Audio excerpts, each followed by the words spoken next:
வருமுன் காப்பவன் தான் அறிவாளின்னு அன்னைக்கு கலைஞர் எழுதியதை ஆட்சிக்கு வந்த பின் வருமுன் காப்போம் என்ற திட்டத்தை இலக்கியத்தில் படைத்ததை அப்படியே ஆட்சிக்கு கொண்டு வந்த தலைவர் முத்தமிழர் டாக்டர் கலைஞர். அதை செயல்படுத்திய தலைவர் இன்றைய திராவிட மாடல் முதலமைச்சர்.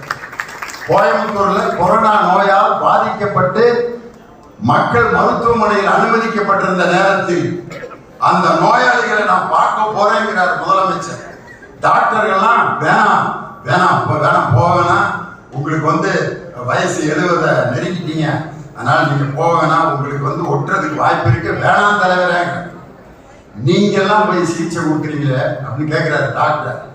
நீங்க எல்லாம் நோயாளிகள் பக்கத்துல போறீங்களே, நீங்க உயிருக்கு பணையம் வச்சுதானே போறீங்க, நாங்க அந்த முழு ஆடையை போட்டுட்டு பாதுகாப்போட போறோம், எனக்கும் அந்த ஆடையை போட்டு விடுங்கள், நான் நோயாளிகளை போய் பார்த்துத்தான் ஆக வேண்டும். போய் பார்த்துட்டு திருப்பி வர்றப்ப பத்திரிகையாளர்கள் கேட்கிறாங்க, ஏங்க கோயம்புத்தூர்ல 10 தொகுதியிலையும் உங்களுக்கு ஓட்டு போடல, அந்த மக்களை போய் நீங்க போய் பார்க்க போறீங்களே, நன்றி கட்ட மக்களை ஏன் போய் பார்க்க போறீங்கன்னு ஒரு பத்திரிகையாளர் கேட்கிறான். அப்ப தலைவர் சொன்னார், ஓட்டு போட்டவர்களுக்கு மட்டும் முதலமைச்சர் அல்ல நான், ஓட்டு போடாதவர்களுக்கு முதலமைச்சர் நான் என்று சொன்ன தலைவர். அதான் வருமுன் காப்பவன் தான் அறிவாளி, அது வந்த பின்னே தவிப்பவன் தான் ஏமாளி. பாத்தீங்கன்னா முத்தமிழ் முருகன் மாநாடு, அந்த மாநாட்டினுடைய மலர் பாருங்க, நம்ம அருமை இந்து சமய அறநிலைத்துறை அமைச்சர் நடத்திய அந்த மாநாட்டினுடைய மலர் தான். அந்த மலருக்கு முதல் அணிந்துரை கொடுத்திருக்கிறது யார் தெரியுமா?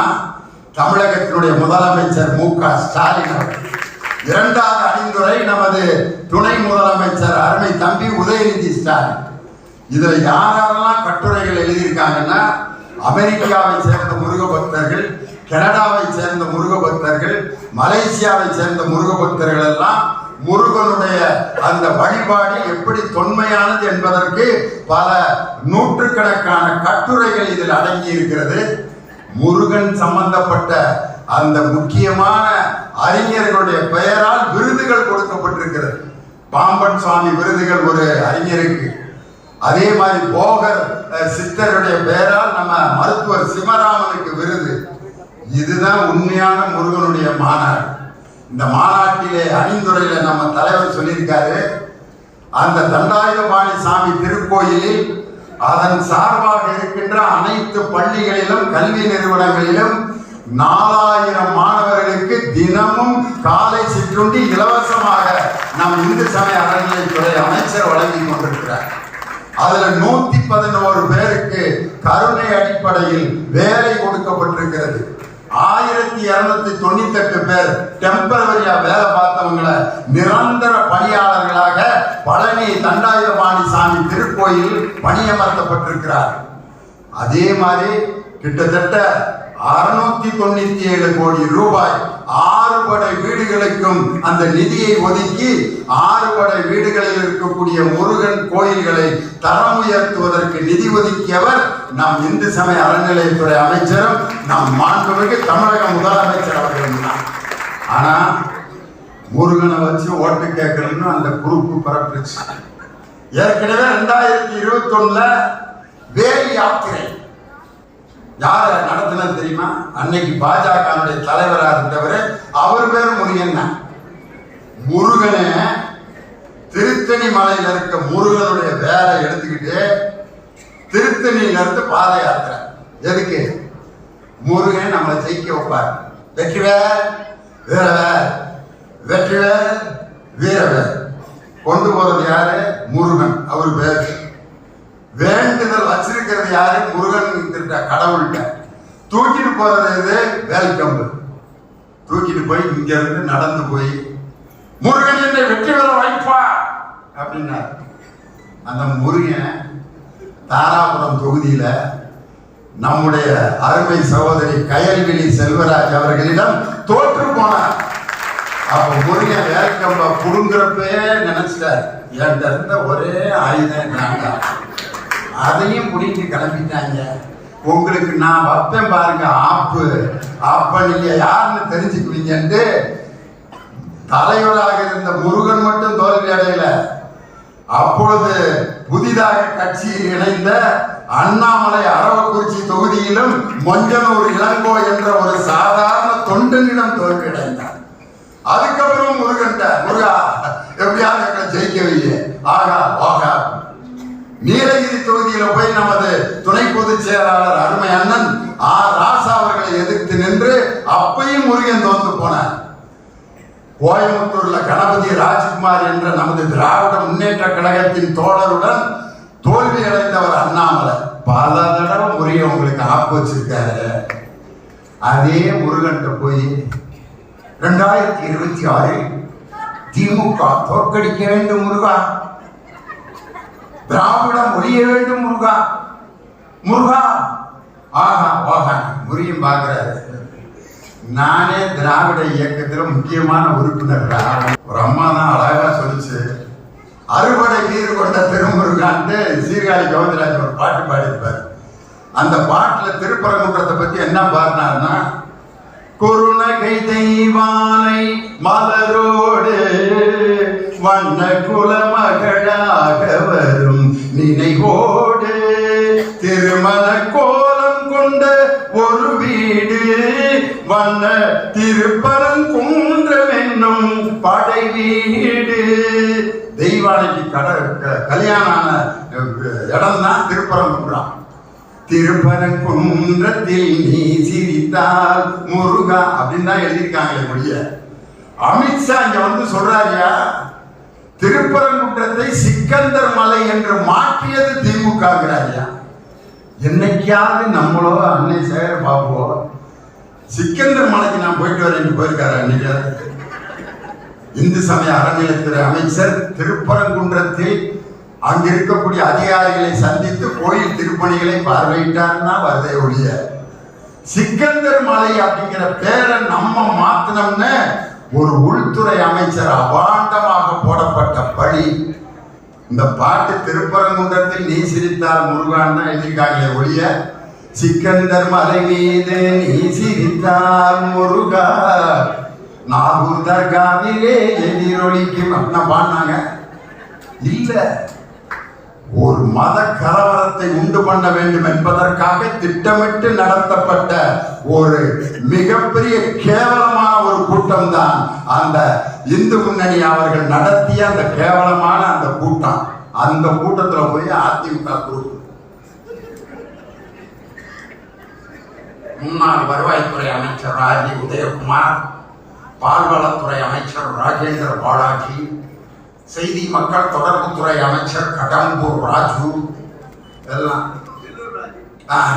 முக்கியமான விஞ்ஞானி தெர்மோகோல் விஞ்ஞானி மரியாதைக்குரிய கூட்டுறவுத்துறை அமைச்சர் செல்லூர் ராஜு எல்லாம் உட்கார்ந்து அண்ணாமலைங்கிற அந்த தலைவர் நீங்க இருக்கக்கூடாதுன்னு சொன்னதுக்கு என்ன காரணம்?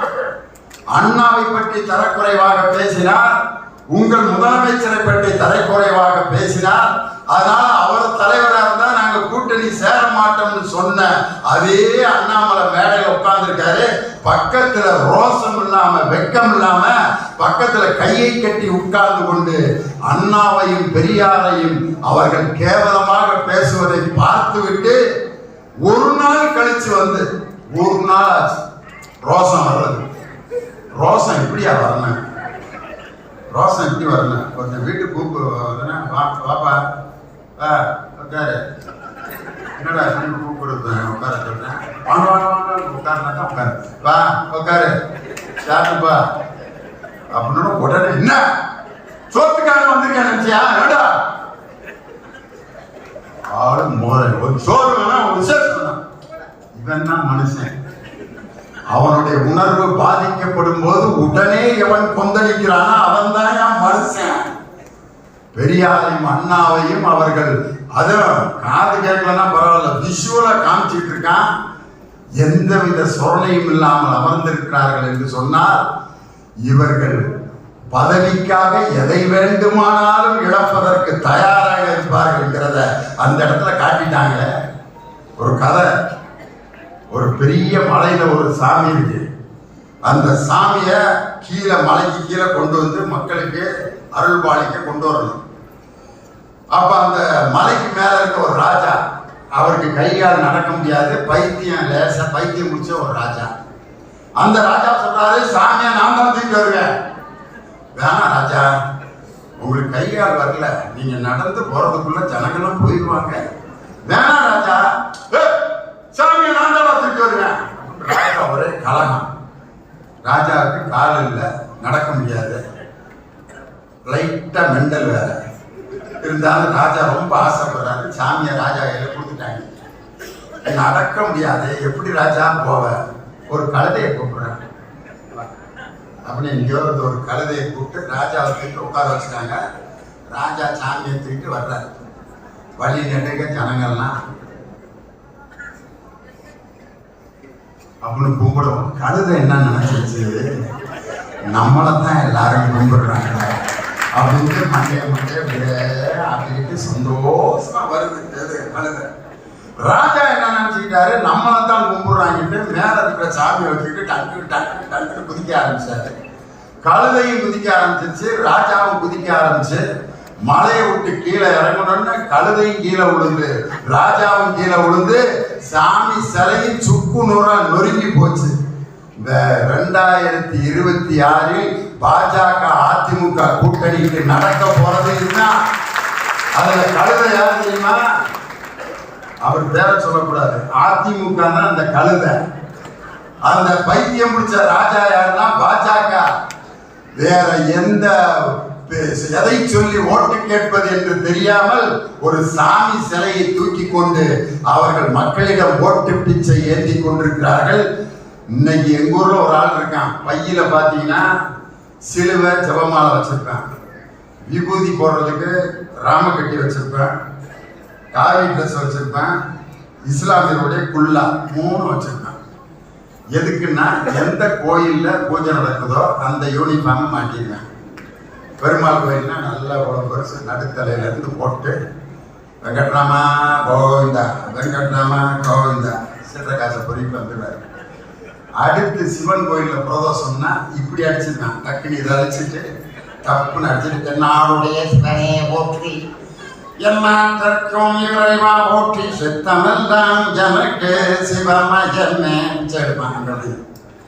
சர்ச்சில் ஞாயிற்றுக்கிழமை இது எல்லாத்தையும் தூக்கி பையில போட்டு பெரிய ஜெபமாலையை மாட்டிக்கிட்டு கர்த்தராகிய இயேசுவினுடைய நாமத்துக்கு சோத்திரம் ஐயா, சோத்திரம் ஐயா, சோத்திரம் ஐயா காசு விழுந்துட்டு. வெள்ளிக்கிழமை அவங்க தொழுகை முடிச்சுட்டு வர்றப்ப குள்ளாவை மாட்டிட்டு நாரே தப்பி அல்லா அக்பர் காசு அவனை கூப்பிட்டேன். மாப்பிள்ள எப்படா இப்படி ஒரு டெக்னிக்கை, நமக்கு தேவை காசு தாங்க. எந்த சாமியோட அடையாளம் இருந்தா என்ன, அதை போட்டுக்கிட்டு காசை சம்பாதிச்சிட வேண்டியதானே. இந்த பிச்சைக்காரர்களுக்கும் அதிமுக பாஜக கூட்டணிக்கும் என்னையா வேறுபாடு? நல்ல திட்டங்களை மக்களிடம் கொடுத்து ஓட்டுக்களை பெறுவதற்கு வக்கில்லாமல் ஒரு ஆன்மீகத்தில் இருக்கக்கூடிய ஒரு முருகனுடைய படத்தை காண்பித்து, சிலையை காண்பித்து, வேர்க்கம்பை காண்பித்து ஓட்டு வாங்கி கொண்டிருக்கக்கூடிய இந்த ஓட்டு பிச்சைக்காரர்களை ஓட ஓட விரட்டி 2026 உதிக்கின்ற சூரியனை எந்த சக்தியாலும் தடுக்க முடியாது.